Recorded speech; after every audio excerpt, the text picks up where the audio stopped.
మహిమ కలుగును గాక. ఇశ్రాయేలు ప్రజలు ఎదోము దేశం చుట్టూ పోవాలని హోరు కొండ యొద్ద ఎర్ర సముద్రం సాగినప్పుడు మళ్ళీ ఎదోము దేశం దాటి వెళ్ళాలి.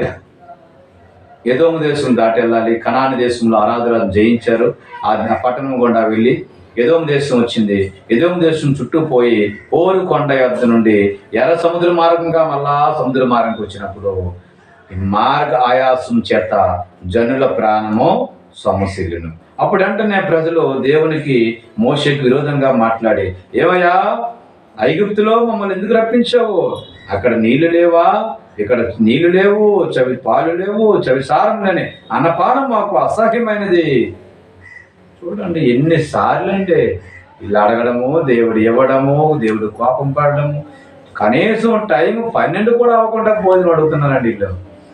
దాహం వేసిన తాగిన గంట కూడా ఆకుండా వాటర్ అడుగుతున్నారండి వీళ్ళు. ఈరోజు నువ్వు ఏది అడుగుతున్నావో ఆలోచిస్తున్నావా సహోదరుడా? నీకు ఇవ్వలేదని నువ్వు బాధపడుతూ ఉన్నావా? నువ్వు తొందరపడి దేవుణ్ణి విసిగించొద్దు. అందుకే దేవుని శోధించొద్దు. ఇదిగో వాళ్ళు శోధిస్తున్నారు, వాళ్ళు అడుగుతూ ఉన్నారు. అయితే దేవునికి కోపం వచ్చినప్పుడు దేవుడు ఆ ప్రజల్లోకి తాపకరమైన సర్పాలను పంపించాడంతే. అనేకులు చనిపోయారు.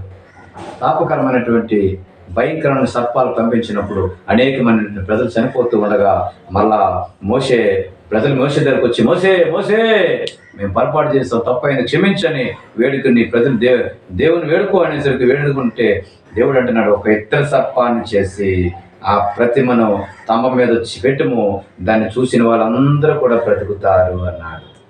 అయితే ఆ సర్ప కాటు తినని ప్రతివాడు ఆ ఇత్తడి సర్పం నిదానించి చూచినందున బ్రతికెను. వెంటనే ఇత్తడి సర్పాన్ని తయారు చేసి ఆ యొక్క స్తంభం మీద పెట్టినప్పుడు ఎవరికైతే సర్పాలు కలిసిన వారి ఇత్తడి సర్పాలను చూసినప్పుడు ఇదేనండి దేవుని తాలూకా మహిమ, దేవుని కృప.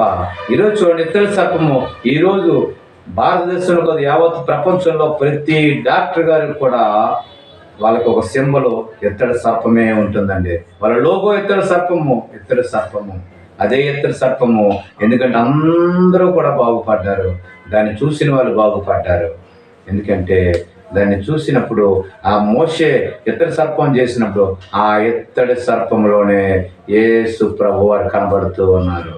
ఆ దేవుడు ఆ ఇత్తడి సర్పం ద్వారా కనబడుతూ ఉన్నాడు. కాబట్టి చూసిన అందరూ కూడా బ్రతికారు.